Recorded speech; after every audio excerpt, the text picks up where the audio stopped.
ഇപ്പോൾ പുറത്തു വരുന്ന റിപ്പോർട്ടുകൾ അനുസരിച്ച് സംസ്ഥാന ഗവൺമെന്റ് 2023-24 കൂടിയ ധനപ്രതിസന്ധിയിലേക്ക് 24-25 വർഷത്തിൽ പോകുമെന്നാണ് അനുമാനിക്കേണ്ടി വരുന്നത്. കാരണം 23-24, 22-23 അപേക്ഷിച്ച് കടുത്ത ധനപ്രതിസന്ധിയുള്ള വർഷമായിരുന്നു. നമുക്കറിയാം, ധാരാളം ചർച്ച ചെയ്യപ്പെട്ട വിഷയമാണ് സംസ്ഥാന ഗവൺമെന്റ് ധനപ്രതിസന്ധി മൂലം കടമെടുക്കാൻ അനുവദിക്കണം, കൂടുതൽ കടമെടുക്കാൻ അനുവദിക്കണം, കടത്തിന്റെ പരിധി വർദ്ധിപ്പിക്കണം എന്നൊക്കെ പറഞ്ഞ് കേന്ദ്രത്തെ അപ്രോച്ച് ചെയ്തു. കേന്ദ്രത്തിൽ നിന്ന് സഹായകമായ നിലപാട് എടുക്കാത്തത് മൂലം സുപ്രീം കോടതിയിൽ പോയി. സുപ്രീം കോടതി പല വട്ടം ഇടപെട്ടിട്ടും വിചാരിച്ചത്ര കടമെടുക്കാനുള്ള അനുവാദം കിട്ടിയില്ല. അങ്ങനെ വളരെ കഷ്ടപ്പെട്ടാണ്, അതായത് എടുക്കാവുന്നത്ര വെയ്സ് ആൻഡ് മീൻസ് അഡ്വാൻസസും ഓവർ ഡ്രാഫ്റ്റും ഒക്കെ എടുത്ത് അങ്ങനെ വളരെ കഷ്ടപ്പെട്ടാണ് കഴിഞ്ഞ ധനവർഷം കഴിച്ചുകൂട്ടിയത്. അപ്പോൾ അതിൻ്റെ ഒക്കെ എന്ന് വെച്ചാൽ അപ്പോൾ നമ്മൾ വരുമാന സമാഹരണം, ആകെ വരുമാനം സംസ്ഥാനത്തിന് കഴിഞ്ഞ ധനവർഷം ഉണ്ടായ വരുമാന സമാഹരണത്തിൽ വലിയ ഇടിവുണ്ടായതായിട്ടാണ് പുറത്തു വരുന്ന റിപ്പോർട്ടുകൾ കാണിക്കുന്നത്. അതായത് അതിന്റെ അതായത് 10,302 കോടിയുടെ വരുമാന നഷ്ടം. അപ്പോൾ അതിന് 2022-23 താരതമ്യം ചെയ്യുമ്പോൾ 2023-24 10,302 കോടിയുടെ റവന്യൂ നഷ്ടമുണ്ടായി എന്നാണ് പുറത്തു വരുന്ന റിപ്പോർട്ടുകൾ കാണിക്കുന്നത്. എങ്ങനെയാണ് ഇത്രയധികം വരുമാന നഷ്ടം ഉണ്ടായത്? അപ്പൊ നമ്മൾ കഴിഞ്ഞ ബജറ്റിലേക്ക് ഒന്ന് നോക്കിയാൽ മതി.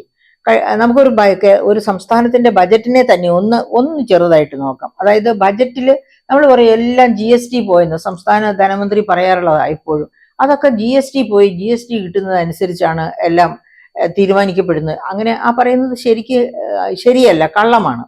അതായത് നമ്മുടെ വരുമാന മാർഗത്തിന്റെ, അതായത് റവന്യൂ വരുമാനം, നികുതി വരുമാന മാർഗത്തിന്റെ 50%-ലധികവും സംസ്ഥാന ഗവൺമെന്റിന്റെ കയ്യിൽ തന്നെയാണ്, സംസ്ഥാന ബജറ്റിലാണ് തീരുമാനിക്കപ്പെടുന്നത്. ഈ 50%-ലധികം എന്ന് പറയുമ്പോൾ ഞാനത് കൃത്യമായി കണക്ക് നിരത്താം. അതായത് നമ്മുടെ തനത് വരുമാനം, സംസ്ഥാനത്ത് നിന്ന് തന്നെ പിരിച്ചെടുക്കുന്ന വരുമാനത്തിനെയാണ്, നികുതി വരുമാനത്തിനെയാണ് തനതു നികുതി വരുമാനം എന്ന് പറയുന്നത്. കേന്ദ്രത്തിൽ നിന്ന് കിട്ടുന്നതും കൂടെ ചേരുമ്പോഴാണ് നികുതി വരുമാനമാകുന്നത്. അപ്പൊ ഈ തനതു നികുതി വരുമാനത്തിന്റെ 25 മുതൽ 30% വരെ നമുക്ക് ലഭിക്കുന്നത് മദ്യത്തിൽ നിന്നാണ്. 25 മുതൽ 30% വരെ. ഇനി രണ്ടാമത്തെ പ്രധാനപ്പെട്ട ഐറ്റം എന്ന് പറയുന്നത് ഇന്ധനം, പെട്രോളിയം ഉൽപ്പന്നങ്ങൾ. 20 മുതൽ 25% വരെ, ചിലപ്പോൾ ഇതിനേക്കാൾ കൂടാം കേട്ടോ, 25% വരെ കിട്ടുന്നത് മദ്യവിൽപ്പനയിൽ നിന്നാണ്. ഇപ്പൊ 25, 30ഉം 25ഉം കൂടെ ചേർന്ന തന്നെ 55ആയി. വേണ്ട, രണ്ടും കൂടെ ചേർന്ന് 40 എന്ന് പറഞ്ഞോളൂ.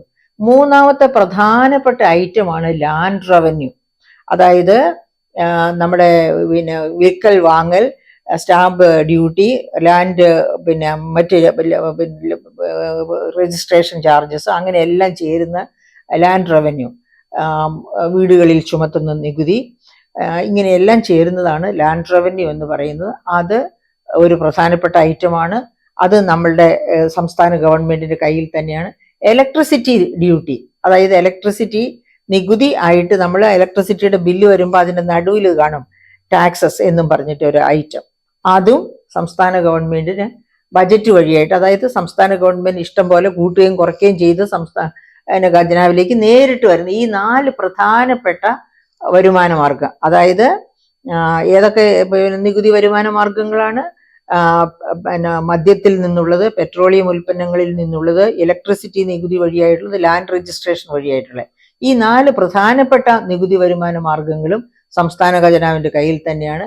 അപ്പൊ സംസ്ഥാന മന്ത്രി കഴിഞ്ഞ വർഷത്തെ ബജറ്റ് അവതരണ വേളയിൽ തന്നെ 20% രജിസ്ട്രേഷനിൽ, ഭൂമി രജിസ്ട്രേഷനിൽ വരുത്തിയ, അതായത് ന്യായവില, ഭൂമിയുടെ ന്യായവില 20% കൊണ്ട് വർദ്ധിപ്പിച്ചിട്ടാണ് രജിസ്ട്രേഷൻ ഫീസൊക്കെ ചുമത്തിയത്. അപ്പൊ നമ്മൾ ആലോചിക്കേണ്ട ഒരു പ്രധാനപ്പെട്ട കാര്യം എന്ന് പറയുന്നത്, ന്യായവില അങ്ങനെ വർദ്ധിപ്പിക്കുമ്പോൾ ഈ വൈൽഡ്, അതായത് കാട്ടുമൃഗ, മനുഷ്യ, വന്യമൃഗ ശല്യമുള്ള മേഖലകൾ തൊട്ട് ഹാർട്ട് ഓഫ് ദ സിറ്റി വരെ എല്ലാ മേഖലകളിലും ഒറ്റയടിക്ക് ന്യായവില 20% വർദ്ധിപ്പിച്ചു. അത്തരം വിഡ്ഢിത്തങ്ങൾ ഒരു ഗവൺമെന്റ് കാണിച്ചാൽ എങ്ങനെയിരിക്കും? അതുകൊണ്ട് എന്ത് സംഭവിച്ചു?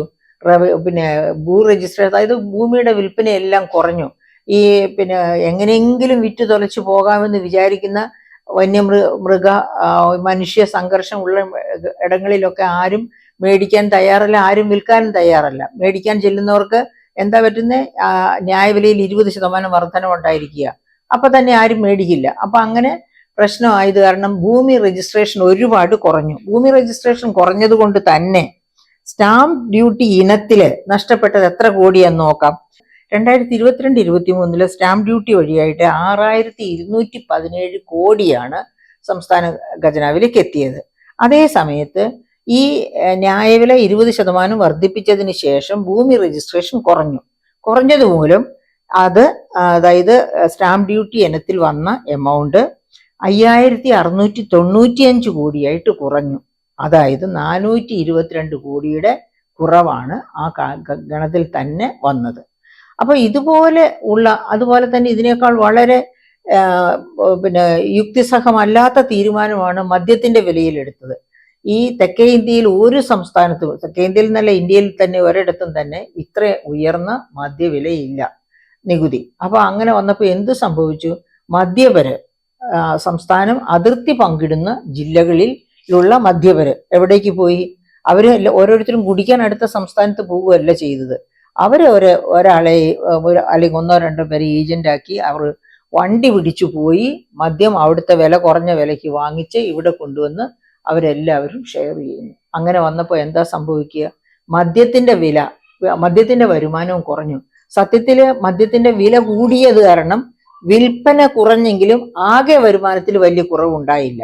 പക്ഷേ ഈ മദ്യത്തിന്റെ വില അതിന് സാധാരണ സാമ്പത്തിക ശാസ്ത്രത്തിൽ പറയുന്നത് ടാക്സ് കാസ്കേഡിംഗ് എന്നാണ്. അതായത് നമ്മുടെ സംസ്ഥാനത്തേക്കാൾ വില അടുത്ത സംസ്ഥാനങ്ങളിൽ, അയൽ സംസ്ഥാനങ്ങളിൽ കുറഞ്ഞിരുന്നാൽ ഇവിടെ നിന്ന് ഡിമാൻഡ് അങ്ങോട്ട് ഷിഫ്റ്റ് ചെയ്തു പോകും. അങ്ങനെയാകുമ്പോൾ നമ്മുടെ വരുമാനവും അങ്ങോട്ട് പോകും. അതിനെയാണ് ടാക്സ് കാസ്കേഡിംഗ് എന്ന് പറയുന്നത്. ഇതൊക്കെ ബഹുമാനപ്പെട്ട ധനമന്ത്രി അറിഞ്ഞിരിക്കേണ്ടതാണ്. അല്ലെങ്കിൽ അദ്ദേഹത്തിന്റെ കൂടെ ഇരുന്ന് ഇത്തരം കാര്യങ്ങളൊക്കെ ചെയ്യുന്ന നികുതി നിർദ്ദേശങ്ങളൊക്കെ എഴുതുന്നവർ അറിഞ്ഞിരിക്കേണ്ടതാണ്. അത് ആരും അറിഞ്ഞില്ലെങ്കിൽ തന്നെ എന്നെ പോലുള്ളവർ അത് എഴുതി അറിയിച്ചതാണ്. ഇങ്ങനെ സാധ്യതകളുണ്ട്, അത് കാരണം ഈ മദ്യത്തിന്റെ നികുതി വർദ്ധിപ്പിക്കരുത് എന്ന് പറഞ്ഞു. അങ്ങനെ നികുതി വർദ്ധിപ്പിച്ചു. അതിന്റെ പക്ഷെ എന്നിട്ടും വരുമാനം കുറഞ്ഞില്ല, ശകലം കൂടി.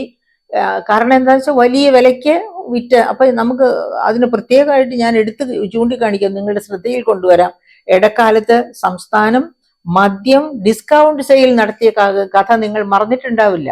എന്തുകൊണ്ടാണ് ഡിസ്കൗണ്ട് സെയിൽ നടത്തേണ്ടി വന്നത്? സംസ്ഥാനത്തെ മദ്യവിൽപ്പന കുറഞ്ഞു പോയതുകൊണ്ട്. അതായത് മദ്യവിൽപ്പന കുറഞ്ഞിട്ടും എങ്ങനെയാ മദ്യത്തിന്റെ വരുമാനം കൂടിയത്? ഉയർന്ന വിലയ്ക്കാണ് അത്ര മദ്യവും വിറ്റത്. അതുകൊണ്ടാണ് എന്നിട്ടും കുറച്ച് വരുമാന വർധനവും ഉണ്ടായത്. അപ്പം ആ മദ്യ വില നിശ്ചയത്തിൽ അതേലിട്ട ടാക്സ് യുക്തിസഹമായിട്ട് ഇട്ടിരുന്നെങ്കിൽ, ടാക്സ് കാസ്കേഡിംഗ് ഉണ്ടാകാത്ത തരത്തിൽ ഇട്ടിരുന്നെങ്കിൽ ഇതിനേക്കാൾ വലിയ വരുമാന വർധനവ് ഉണ്ടാകുമായിരുന്നു. അപ്പൊ യുക്തിസഹമല്ലാത്ത നികുതി നിർദ്ദേശങ്ങളാണ് കഴിഞ്ഞ ബജറ്റിൽ കൊണ്ടുവന്ന്. അതിന്റെ ആകെ തുകയാണ് സത്യത്തിൽ ഈ വർഷം നാം അനുഭവിക്കുന്ന ഈ 10,302 കോടി രൂപയുടെ നഷ്ടം. അതിനകത്ത് സെൻട്രൽ ഗവൺമെന്റിന്റെ അടികളും ഉണ്ട്, ഇല്ലെന്ന് ഞാൻ തീർത്തും പറയുന്നില്ല. ആകെ വരുമാനത്തിലാണ് 10,302 കോടിയുടെ കുറവുണ്ടായി എന്ന് പറയുന്നത്. ആ കുറവുണ്ടാകുന്നതിന്റെ കാരണങ്ങളാണ് ഞാൻ പറഞ്ഞത്. യുക്തിസഹമായിട്ട് അതായത് നികുതി വർധനവുകൾ നടപ്പാക്കിയില്ല. അതുപോലെ തന്നെ കാര്യക്ഷമതയില്ലാതെ ഭരണ സംവിധാനം മുന്നോട്ട് പോയി. അതായത് നികുതിയേതര വരുമാനം പിരിച്ചെടുക്കുന്നതിൽ കാണിച്ച അമാന്തം. അതുകൊണ്ടാണ് ഈ 2024-25 ബജറ്റ് ഡോക്യുമെന്റിൽ കാണിച്ചിരിക്കുന്നത് പിരിച്ചെടുക്കാത്ത നികുതി 19,975.42 കോടിയാണെന്ന് കാണിച്ചിരിക്കുന്നത്. അതിൽ തന്നെ ഒരു പ്രശ്നങ്ങളുമില്ലാത്ത, ഒരു തടസ്സവുമില്ലാതെ പിരിച്ചെടുക്കാനുള്ള നികുതി തന്നെ 14,600 കോടിയിലധികമാണ്. അപ്പൊ അങ്ങനെ ഈ ഭരണ കാര്യക്ഷമതയില്ലായ്മ, നികുതി വകുപ്പൊക്കെ കാര്യക്ഷമതയില്ലായിരുന്നു, നികുതി വകുപ്പിന് കാര്യക്ഷമതയില്ലായിരുന്നു എന്ന് പറയുമ്പോൾ കേരളീയം സമയത്ത് നടത്തിയ സ്പോൺസർഷിപ്പ് പരിപാടിയൊക്കെ നമ്മൾ ഓർക്കണം. ഈ സ്പോൺസർഷിപ്പ് എന്ന് പറഞ്ഞാല് വ്യാപാരി വ്യവസായികളെ കണ്ട് അവരുടെ അടുക്കൽ നിന്ന് സ്പോൺസർഷിപ്പ് വാങ്ങലാണ്. എന്ന് വെച്ചാൽ ഓരോ വലിയ തുക സംഭാവനയായിട്ട് സർക്കാരിന്റെ ഖജനാവിലേക്കല്ല പോക്കറ്റിലേക്ക് ഇട്ട് കൊടുക്കുമ്പോഴും അതിനനുസരിച്ചുള്ള ആനുകൂല്യങ്ങൾ അവരും പ്രതീക്ഷിക്കും. അങ്ങനെ വരുമ്പോഴാണ് ഈ നികുതി ഫോളോ അപ്പ് ചെയ്യാൻ പറ്റാതെ വരുന്നത്. നികുതി അടയ്ക്കാത്തവനെ പിടിക്കാൻ പറ്റില്ല, അവനെ പിടിച്ചു വാങ്ങാൻ പറ്റില്ലാതെ വരുന്ന ഒരവസ്ഥ. അങ്ങനെയൊക്കെ ഉള്ള ഒരുപാട് പാകപ്പിഴകൾ എല്ലാ മേഖലകളിലും നമുക്ക് കാണാമായിരുന്നു. അതുകൊണ്ടാണ് നികുതി ആകെ വരുമാനത്തിലും കുറവുണ്ടായത് 10,302 കോടിയുടെ. അപ്പൊ ആ വരുമാനത്തിലുണ്ടായ കുറവ് ചെലവിലും കുറവായിട്ട് കാണേണ്ടി വരും. എത്രയായിരുന്നു ചെലവ്? 2022-23 ആകെ ചെലവ് 1,55,951 കോടിയായിരുന്നെങ്കിൽ 2023-24 1,52,848 കോടിയായി ആകെ സർക്കാർ ചെലവ് കുറഞ്ഞു. അങ്ങനെ കുറഞ്ഞു എന്ന് വെച്ചാൽ എത്ര? 3,103 കോടിയുടെ കുറവാണ് കാണിച്ചിട്ടുള്ളത്. 3,103 കോടിയുടെ. അതിനേക്കാളൊക്കെ എത്രയോ ദുരിതപൂർണമായ കഥകളാണ് നമ്മൾ കേട്ടത്. അതായത് തദ്ദേശ സ്വയംഭരണ സ്ഥാപനങ്ങളുടെ ഒക്കെ പദ്ധതി ചെലവ് 35% താഴെയായിരുന്നു. ഗവൺമെന്റ് വകുപ്പുകളുടെ ഒക്കെ പദ്ധതി ചെലവ് 40% താഴെയായിരുന്നു. അത് കഴിഞ്ഞ ജനുവരി വരെ. അത് കഴിഞ്ഞ ഫെബ്രുവരി മാർച്ച് മാസങ്ങളൊക്കെ ആയപ്പോഴത്തേക്കും 80% പദ്ധതി ചെലവായി എന്നൊക്കെയാണ് ഊതി വീർപ്പിച്ച കണക്കുകൾ സമൂഹത്തിന്റെ മുൻപിലേക്ക് എത്തിച്ചത്. അതൊക്കെ തെറ്റായ കണക്കുകളാണ്. സത്യം പറഞ്ഞാൽ 40% താഴെയായിരുന്നു പദ്ധതി ചെലവുകൾ. എന്നിട്ട് പിന്നെ ഊതി വീർപ്പിച്ച് അങ്ങനെ പറയുന്ന കണക്കുകളാണ് 80 എന്നൊക്കെ പറയുന്നത്. അതായത് സംസ്ഥാനത്തൊട്ടാകെ ഒരു വികസന പ്രവർത്തനവും കഴിഞ്ഞ ധനവർഷത്തിൽ നടന്നിട്ടില്ല. നമുക്കറിയാം, തുടങ്ങി വെച്ച പല ഭാഗത്തു നിന്നും ചാനലുകളൊക്കെ എടുത്തു കാണിക്കുന്ന തുടങ്ങി വെച്ച എന്താ പറയുക, പാലത്തിന്റെ പണി അതുപോലെ കിടക്കുന്നു, റോഡിന്റെ പണി അതുപോലെ കിടക്കുന്നു എന്നൊക്കെ പറഞ്ഞ് എന്തുമാത്രം കംപ്ലൈൻസ് ആണ് സംസ്ഥാനത്തിന്റെ വിവിധ ഭാഗങ്ങളിൽ നമ്മൾ കേൾക്കുന്നത്. അപ്പോൾ ഈ തദ്ദേശ സ്വയംഭരണ സ്ഥാപനങ്ങളിലാകട്ടെ, സംസ്ഥാനത്തിന്റെ വിവിധ വകുപ്പുകളിലാകട്ടെ, എവിടെയും പദ്ധതി നിർവഹണമോ ഒന്നും കാര്യമായിട്ട് നടന്നിട്ടില്ല. ഇതൊക്കെ ഈ വരുമാന സമാഹരണത്തിലുണ്ടായ വീഴ്ചയും അതുപോലെ ചെലവിലുണ്ടായ കുറവുമാണ്. അപ്പോൾ ചെലവിലുണ്ടാകുന്ന എന്നിട്ടും വരുമാനത്തെക്കാൾ കൂടുതൽ ചെലവഴിച്ചു. എങ്ങനെയാണ്? കടം മേടിക്കുന്നതിന് നിയന്ത്രണം വന്നു. അത് നമുക്കറിയാം. കഴിഞ്ഞ ബജറ്റ് ഇയറിൽ എന്തായിരുന്നു സംഭവിച്ചത്? അവസാനത്തെ 3 വർഷത്തേക്ക് 30,000 കോടി കടമെടുക്കാൻ അനുവദിക്കണമെന്നും പറഞ്ഞാണ് സുപ്രീം കോടതി വരെ സംസ്ഥാന ഗവൺമെന്റ് പോയത്. അവസാനം സമ്മതിച്ചില്ലെങ്കിലും സുപ്രീം കോടതി ഇടപെട്ട് 13,608 കോടി കടമെടുക്കാൻ സംസ്ഥാനത്തെ അനുവദിക്കണമെന്ന് പറഞ്ഞു. അങ്ങനെ 13,608 കോടി അനുവദിച്ചിട്ട് പോലും അത് മുഴുവൻ എടുക്കാൻ സംസ്ഥാനത്തിന് കഴിഞ്ഞില്ല. അതിൻ്റെ അകത്തെ 4,866 കോടി ഇലക്ട്രിസിറ്റി ബോർഡുമായിട്ട് ബന്ധപ്പെട്ട് അവിടെ സ്മാർട്ട് മീറ്റർ കൊണ്ടുവരേണ്ടിയിരുന്നു. അത് കൊണ്ടുവന്നിരുന്നെങ്കിൽ അതും കൂടി കിട്ടുമായിരുന്നു, ആ 4,866 കോടി. പക്ഷേ സ്മാർട്ട് മീറ്റർ യൂണിയന്റെ വാഗ്വാദവുമായിട്ട് ബന്ധപ്പെട്ട് നടപ്പാക്കാൻ പറ്റാതെ വന്നു. ഇപ്പൊ നമ്മൾ ഓർക്കുക, അന്ന് സ്മാർട്ട് മീറ്റർ ഇവിടെ കേരളത്തിൽ കൊണ്ടുവന്നിരുന്നെങ്കിൽ കേരളം അതായത് കഴിഞ്ഞ ഇതുവരെ 9 പൈസ യൂണിറ്റിന് കൊടുക്കേണ്ടത് 19 പൈസയായിട്ട് അടുത്ത മാസം മുതൽ മെയ് മാസം മുതൽ നമ്മൾ കൊടുക്കേണ്ടി വരുന്നു. എന്തുകൊണ്ടാണ്? പ്രധാനമായിട്ടും സ്മാർട്ട് മീറ്റർ ഇല്ലാത്തത് കൊണ്ടാണ്. സ്മാർട്ട് മീറ്റർ ഉണ്ടെങ്കിൽ എന്താണ് പ്രയോജനം? സ്മാർട്ട് മീറ്റർ ഉണ്ടെന്നുണ്ടെങ്കിൽ ഇലക്ട്രിസിറ്റി മോഷണം അസാധ്യമാകും. ഇലക്ട്രിസിറ്റി ഒരു തരത്തിലും ചോർത്തിയെടുക്കാൻ പറ്റില്ല. അങ്ങനെ ചോഷണമില്ലാതെ ആയാൽ തന്നെ നമ്മുടെ ഇലക്ട്രിസിറ്റി കൺസംഷൻ, അതായത് ഇലക്ട്രിസിറ്റി വലിയ കൺസ്യൂമേഴ്സ് ആണ്. ഹോട്ടലുകൾ പോലെയുള്ളവരൊക്കെയാണ് ചോഷണം നടത്തി ഇലക്ട്രിസിറ്റി ബില്ല് കൊടുക്കാത്തത്. അപ്പോൾ അവരെയൊക്കെ ചോഷണം തടയാൻ കഴിയും സ്മാർട്ട് മീറ്റർ വന്നാൽ. അപ്പൊ എന്താണ്? ചിലർക്ക് കിമ്പളം കിട്ടും ഈ സ്മാർട്ട് മീറ്റർ ഇല്ലെങ്കിൽ. ആ കിമ്പളം നഷ്ടപ്പെടാതിരിക്കാനാണ് യൂണിയനുകൾ ചേർന്ന് സ്മാർട്ട് മീറ്റർ വരുത്താൻ സമ്മതിച്ചില്ല. അങ്ങനെയൊക്കെയാണ് നമുക്ക് ആ 4,866 കോടിയുടെ ഇലക്ട്രിസിറ്റി വായ്പ എടുക്കാൻ പറ്റാതെ വന്നത്. അപ്പൊ അതൊക്കെ അടിയായിട്ട് ഇപ്പോൾ നാം ഏറ്റുകൊണ്ടിരിക്കുകയാണ്. 9 പൈസയായിരുന്ന ഇലക്ട്രിസിറ്റി പെർ യൂണിറ്റ് വില 19 പൈസയായിട്ട് നമ്മൾ അടുത്ത മാസം മുതൽ, മെയ് മാസം മുതൽ കൊടുക്കാനിരിക്കുകയാണ്. അപ്പൊ ഇതൊക്കെ ആലോചിച്ച് നോക്കുമ്പോൾ ഈ സംസ്ഥാന ഗവൺമെന്റിന്റെ ഭരണം ഏത് തരം ഭരണാധികാരികളുടെ കരങ്ങളിലാണ് എന്ന് നമുക്ക് സംശയം തോന്നും. കാരണം സംസ്ഥാനത്തെ ക്ഷേമത്തിലേക്കും വളർച്ചയിലേക്കും നയിക്കുക, ആ ഉദ്ദേശത്തോടു കൂടി ഉള്ള ഒരു ഗവൺമെന്റാണ് ഭരിക്കുന്നത് എങ്കിൽ ഒരു കാരണവശാലും അമിതമായി കടം കൊള്ളാനും ആ കടം കൊള്ളുന്ന പണം തന്നെ ദൂർത്തടിക്കാനും മുന്നോട്ട് വരില്ല. ഇപ്പൊ കഴിഞ്ഞ വർഷം തന്നെ നമ്മൾ നോക്കുക, ഗവൺമെന്റ് എത്രയേറെ ബുദ്ധിമുട്ടിയിട്ട് പോലും, അതായത് സെൻട്രൽ ഗവൺമെന്റുമായിട്ട് വഴക്കടിച്ചു, സുപ്രീം കോടതിയിൽ പോയി, എന്നിട്ടും നാം എടുത്ത കടം എത്രയാണ്? 32,976 കോടി രൂപയാണ് നമ്മൾ കഴിഞ്ഞ വർഷം കടമെടുത്തത്. അത്രയും കടം എടുത്തിട്ട് പോലും വികസന ചെലവുകൾക്ക്, അതായത് കടമെടുക്കുന്ന പണം വികസനത്തിന് മാത്രമായിട്ട് ചെലവഴിക്കണം എന്നാണ് സാമ്പത്തിക ശാസ്ത്രം പഠിപ്പിക്കുന്നത്. പക്ഷെ അതിന് വിപരീതമായിട്ട് വികസനത്തിലേക്ക് ആ ഫണ്ട് പോയില്ല. അത് മുഴുവൻ, അതുപോലും ശമ്പളവും പിന്നെ അതായത് റവന്യൂ ചെലവിന് ശമ്പളവും പലിശയും ഒക്കെ കൊടുക്കാൻ വേണ്ടിയാണ് ആ പണം പോലും ഉപയോഗിച്ചത്. അപ്പൊ അങ്ങനെയുള്ള ദുരവസ്ഥയിൽ നിന്ന് കേരളം കയറേണ്ടത് എങ്ങനെയാണ് എപ്പോഴും ഞാനൊക്കെ ആവർത്തിച്ച് പറയുന്നതാണ്, 5 വർഷ ശമ്പള പരിഷ്കരണം 10 വർഷമാക്കി മാറ്റുക. അതുകൊണ്ട് ഈ ശമ്പളം പറ്റുന്നവരെ നഷ്ടപ്പെടുത്താനല്ല, ആ തരത്തിൽ ശമ്പളം പെൻഷൻ വാങ്ങുന്നവളാണ് ഞാനും, അപ്പൊ അവരെ നഷ്ടപ്പെടുത്താനല്ല. പക്ഷേ ഈ 5 വർഷ ശമ്പള പരിഷ്കരണം എന്ന് പറയുന്നത് 10 വർഷമാക്കി മാറ്റുമ്പോഴത്തേക്കും ഗവൺമെന്റിന്റെ ഖജനാവിന്, അതായത് ഗവൺമെന്റ് ചെലവുകളെ വരവും ചെലവും കൂട്ടിമുട്ടിക്കാനുള്ള പഴുതുണ്ടാകും. ആ പഴുത് നന്നായിട്ട് അറിയാവുന്ന, സാമ്പത്തികം അറിയാവുന്ന ഡോക്ടർ തോമസ് ഐസക്കിനൊക്കെ നന്നായിട്ട് അറിയാം. അപ്പൊ അവർ വിചാരിച്ചാൽ വളരെ ഈസി ആയിട്ട് അത് നടപ്പാക്കാവുന്നതേ ഉള്ളൂ. പക്ഷേ ഈ എല്ലാ 5 വർഷവും ശമ്പള പരിഷ്കരണം നടത്തുന്നത് 5 വർഷത്തെ ഇലക്ഷന് ആ ശമ്പള പരിഷ്കരണത്തിന്റെ ആ ഗുണഭോക്താക്കളുടെ വോട്ട് മുഴുവനും ഞങ്ങൾക്ക് കിട്ടട്ടെ എന്ന് വിചാരിച്ചാണ് LDFും UDFും തുടർച്ചയായിട്ട് 5 വർഷ ശമ്പള പരിഷ്കരണം നടത്തിക്കൊണ്ടിരുന്നത്.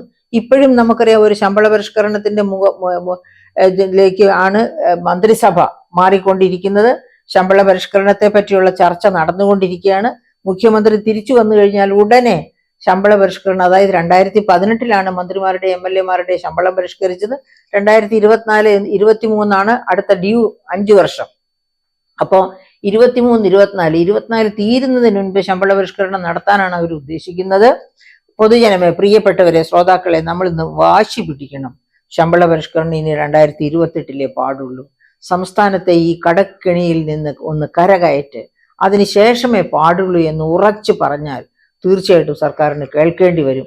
ഇല്ലെങ്കിൽ 24-25 വരാൻ പോകുന്ന ഇലക്ഷൻ അതവരെ ഒരു പാഠം പഠിപ്പിക്കുന്നതായിരിക്കും എന്നുള്ളതിന് യാതൊരു സംശയവുമില്ല.